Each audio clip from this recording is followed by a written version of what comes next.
Dog owners in Dalkeith, Midlothian and nearby. It's Nick at S Valley Dog Training. How you doing? Bit frosty, chilly today, so today's video is about, it's the next one in my series actually, about positive versus negative stress in dogs. So if you've seen the previous videos in this, you'll kind of start to get a bit of a handle on what I mean by positive and negative stress. If not, there's going to be a link attached to this video anyway, with a free webinar that talks a lot about how to create positive stress in your dog, how to make your dog happy, how to get your dog just to live its best life. So my topic today is about training. So training can create positive stress in dogs, obviously reward-based training, and it can also create negative stress in training. So what do I mean? Negative stress in your dog. So what do I mean by that? So a client about a couple of months ago told me about a puppy class he'd been to, and I'm definitely not a person for criticising other dog trainers. I don't believe in this actually, because it's not a professional way to behave. However, what they did tell me was the puppy class had lasted for 2.5 hours, so that's way too long for a puppy.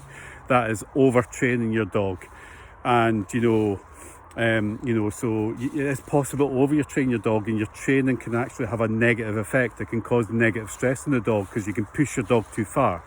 So my recommendations, which create positive stress, which works really, really well, is 3 to 5 minutes of training 3 to 5 times a day, especially in the early days of training. That is perfect for a lot of people and manageable. One of my other clients calls it kettle training. So they switch the kettle on and they do a couple of minutes of training with a dog.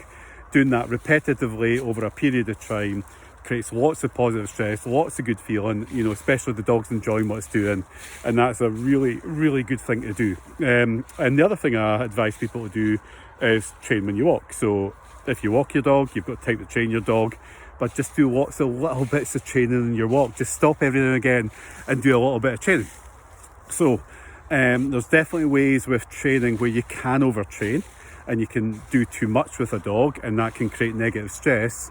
But we want to create positive stress in our dogs, so we want to have a positive impact in our training using reward-based training, where we use lots of things that the dog loves, which is probably going to be chicken or cheese or tuggy toys or whatever, but we want that to make your dog feel good and create positive stress.